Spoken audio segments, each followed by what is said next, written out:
Reka tubashimire kandi tubaha ikaze mu dukurikira mu makuru n'ibiganiro tubagezaho gatanu kuri gatanu n'amakuru abatandukanye rero agenda yibanda ku ngingo z'ingenzi zitandukanye n'amakuru kandi by'umwihariko yibanda ku yarimo aravugwa hano mu karere akibiyaga bigari imwe mu dukurikira muri hirya no hino hatandukanye tubaha ikaze mu makuru yacu kandi twizere ko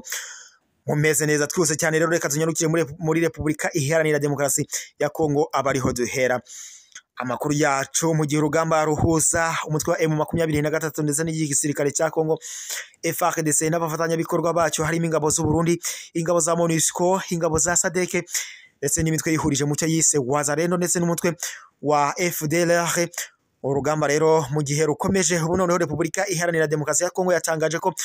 yaba igiye kwifashisha abacacurongo ba Black Water mu rwego rwo gukomeza ngo guhangana n'iki gise n'umutwe wa M23 mu yandi makuru kandi akomeje gutangazwa nuko mu gihe n'ubundi ingabo za Afurika y'Epfo zagiye gufasha igisirikare cya Kongo FARDC guhangana n'umutwe wa M23 mu rugamba nyine biko izi mpande zombi zihanganyemo. Noneho amakuru akomeje kugenda avugwa muri Repubulika Iharanira Demokarasi ya Kongo nuko izi ngabo zaba zaje kurasana ubwazo. Mu yandi makuru kandi akomeje kugenda hatangazwa mu gihe rero abasirikare bakuru ba SADC cyangwa se b'ibihugu byohereje ingabo muri Repubulika Iharanira Demokarasi ya Kongo uhangana n'umutwe wa M23 mu rugamba uhangana muri gisirikare cya Kongo FARDC. Noneho aba basirikare nyine mu gihe bari bagiriye uruzinduko muri iki gihugu muri gushaka cyangwa se kureba icyakorwa gurwe hagati ya M23 ndetse mu rugamba ihanganye muri gisirikare cya Kongo FARDC. Ubu noneho amakuru akomeje gukirwa ahagaragara biravuga ko ngo umutwe wa M23 uri gushinjwa n'igisirikare cya Kongo FARDC nk'uko waba wagabye ibitero kuri aba basirikare ba SADC. Mu makuru kandi akomeje nk'uko nyine amakuru akomeje kugenda abishyira ahagaragara. Twihuse rero cyane mu kanya ni mu makuru yacu ku buryo burambuye, ntimujye kure tubahaye ikaze. Twihuse cyane rero mu makuru yacu ku buryo burambuye n'ubundi reka tuyahere muri Repubulika Iharanira Demokarasi ya Kongo mu gihe urugamba ruhuza iki gisirikare cya Kongo FARDC ndetse umutwe wa M23 ndetse n'abafatanyabikorwa b'igisirikare cya Kongo FARDC harimo ingabo z'u Burundi, ingabo za MONUSCO, ingabo za SADC, imitwe yihurije mu cyo yise Wazalendo ndetse n'umutwe wa FDLR rukomeje. Noneho Repubulika Iharanira Demokarasi ya Kongo yaba yatangaje ko yaba igiye kwifashisha abacacuro ba Black Water kugira ngo bakomeze gufasha igisirikare cya Kongo FARDC guhangana n'umutwe wa M23 nk'uko byakomeje kugenda bitangazwa.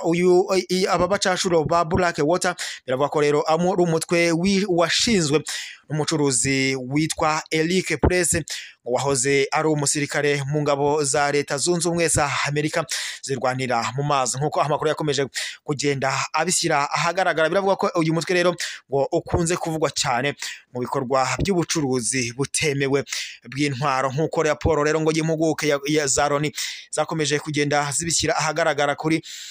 Repubulika Iharanira Demokarasi ya Kongo yasohoye mu mpera z'uyu mwaka ushize ivuga ko ngo hari amakuru yizewe ngo izo mpuguke zashyize ahagaragara yuko Press yagiranye ibiganiro na leta ya Kinshasa ndetse ngo bikaba bivuga ko ngo ashobora ko kuzabohereza cyangwa se kuzabaha abasirikare bagera ku 2,500 bakajyanwa muri nk'uko nyine byakomeje kugenda bishyirwa ahagaragara ngo aba bacacuro bagera ku 2,500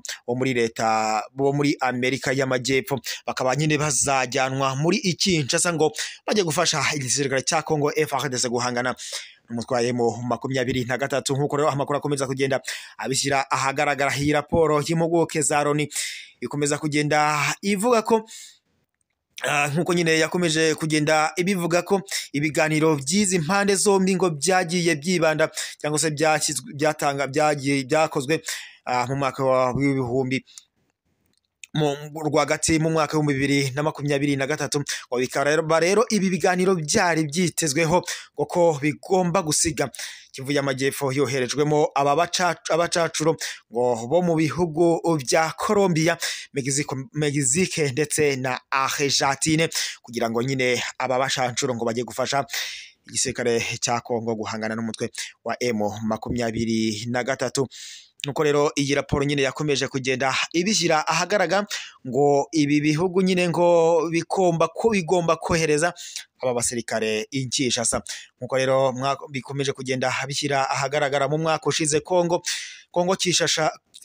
Kinshasa yasinyanye amasezerano na Leta Zunze Ubumwe z'Abarabu, amasezerano y'ubufatanye mu byerekeye amabuye y'agaciro mu by'umwihariko mu bucuruzi bwa zahabu. Aya masezerano rero afitanye agaciro kabarirwa hafi miliyari ebyiri bivuga ko ari miliyari ebyiri z'amadolari. Nkuko rero byakomeje kugenda bishyirwa ahagaragara ko ari nayo ngo yabaye imbarutso yo kuba nyine umutekano muri leta cyangwa se muri Repubulika Iharanira Demokarasi ya Kongo utifashe neza, ndetse akaba ari nayo mpamvu aba bacacuro ngo nabo bashaka kujya muri Repubulika Iharanira Demokarasi ya Kongo. Nkuko rero bikomeje kugenda bishyirwa ahagaragara, byakomeje kugenda byumvikana ko uyu MONUSCO nayo yari yagiye muri Repubulika Iharanira Demokarasi ya Kongo kuba yafasha igisirikare cya Kongo FARDC guhangana n'umutwe wa M23 kugira ngo nyine ibe yakomeza kuyifasha mu guhangana muri uru rugamba. Gusa nkuko byakomeje kugenda bishyirwa ahagaragara mu makuru yashyizwe ahagaragara ubushize, ingabo za MONUSCO zatangaje ko zari zamaze gutanga inkambi ngo mu rwego rwo kugaragaza ko ubutumwa zakoreraga muri Repubulika Iharanira Demokarasi ya Kongo ngo bwaba burimo burarangira. Kandi byakomeje kugenda byumvikana ko Repubulika Iharanira Demokarasi ya Kongo yakomeje kugenda ishinja ingabo za MONUSCO ngo ko zaba zikorana n'umutwe wa M23 guhungabanya umutekano muri Repubulika Iharanira Demokarasi ya Kongo. Gusa nkuko bikomeje kugenda bishyirwa ahagaragara nyine, izi ngabo aba bacacuro nabo bakaba bagiye ngo muri Repubulika Iharanira Demokarasi ya Kongo gufasha igisirikare ko guhangana n'umutwe wa M23. Gusa abahanga mu bakurikiranira hafi ibya politiki baribaza, ese izi ngabo z'uyu mucuruzi aba bacacuro baba doko bagiye koherezwa muri Repubulika Iharanira Demokarasi ya Kongo, ese by'ukuri baba bagiye guhangana n'uyu mutwe wa M23 cyangwa se gufasha iki gisirikare cya Kongo FARDC guhangana n'umutwe wa M23, cyangwa se doko baba bagiye n'ubundi kwishakira amabuye y'agaciro? Ese barakora iki izi ngabo aba bacacuro bo barakora iki MONUSCO itakoze, cyangwa se by'umwihariko umugambi wabo ubajyanye no kwishakira amabuye y'agaciro muri Repubulika Iharanira Demokarasi ya Kongo? Abahanga mu bya politike barebera kure ibya politike muri Repubulika Iharanira Demokarasi ya Kongo haribazwa, ese ni iki kidasanzwe aba bacacuro baba bagiye guhindura cyangwa se bagiye gukora muri Repubulika Iharanira Demokarasi ya Kongo, mu gihe n'ubundi ingabo za MONUSCO nazo zaba zari ziri muri Repubulika Iharanira Demokarasi ya Kongo. Kandi rero Kongo yarakomeje kugenda izishinja ko zaba zikorana n'umutwe wa M23. Biri kwibazwa rero nimba koko ikijyanye ingabo aba bacacuro bo muri ibi bihugu bitandukanye byo muri Amerika y'Amajyepfo muri Repubulika Iharanira Demokarasi ya Kongo, nimba koko bagiye guhangana n'umutwe wa M23 cyangwa se baba bagiye kwishakira amabuye y'agaciro muri Repubulika Iharanira Demokarasi ya Kongo. Reka rero dukomereze amakuru yacu n'ubundi muri Repubulika Iharanira Demokarasi ya Kongo, mu gihe kandi urugamba ruhuza umutwe wa M23 rero n'igisirikare cya Kongo FARDC rukomeje mu bice bitandukanye muri Repubulika Iharanira Demokarasi ya Kongo. Noneho amakuru akomeje kuvugwa muri Repubulika Iharanira Demokarasi ya Kongo, abasirikare ba Afurika y'Epfo biravuga ko ubwabo baje kurasanira mu rugamba cyangwa se baje kurasana ubwabo, nk'uko byakomeje kugenda bishyirwa ahagaragara mu itangazo ryasohowe na Afurika y'Epfo cyangwa se n'ingabo za Afurika y'Epfo, cyangwa se nk'uko rero byakomeje kugenda bishyirwa ahagaragara na SANDF. Mu itangazo yasohoye yasobanuye ko ngo byabaye ubwo umutwe nyine byabaye mu ubwo umwe muri aba basirikare cyangwa se ubwo barasanaga nyine mu ubwo mugenzi umwe muri bo cyangwa se aba basirikare umwe yarasaga mugenzi we akamwica ngo akoresheje imbunda y'akazi. Nyine biravuga ko nyine mbere yo guhindukiza imbunda ngo nawe agahita yirasa. Nyine nkuko amakuru yakomeje kuvugwa kubitangaza, biravuga ko nyine uyu mugenzi izi ngabo za Afurika y'Epfo ubwo zari ziri muri nyine nkuko zikorera ubutumwa muri Repubulika Iharanira Demokarasi ya Kongo, biravuga ko umwe yaje guhindukiza imbunda ubwo nyine yaje kurasa mugenzi we, ndetse nawe akaza guhita ahindukiza imbunda agahita yirasa mu cyico. Nkuko rero byakomeje kugenda bitangazwa, biravuga ko nyine Repubulika izi ngabo cyangwa se igisirikare cya Afurika y'Epfo ntikigeze gigira icyo gitangaza, nkuko nyine byakomeje kugenda bishyirwa ahagaragara, ntikigeze gisobanura icyatumye aba basirikare bombi bari muri Repubulika Iharanira Demokarasi ya Kongo barasana ubwabo. Nkuko kandi amakuru yakomeje kugenda abitangaza, ibi byabaye mu gihe perezida w'iki gihugu cya Afurika y'Epfo nkuko nyine perezida wa Afurika y'Epfo Cyril Ramaphosa yari yohereje ingabo muri Repubulika Iharanira Demokarasi ya Kongo zigera ku 2,900 ngo zigiye gufasha igisirikare cya Kongo FARDC guhangana n'umutwe wa M23.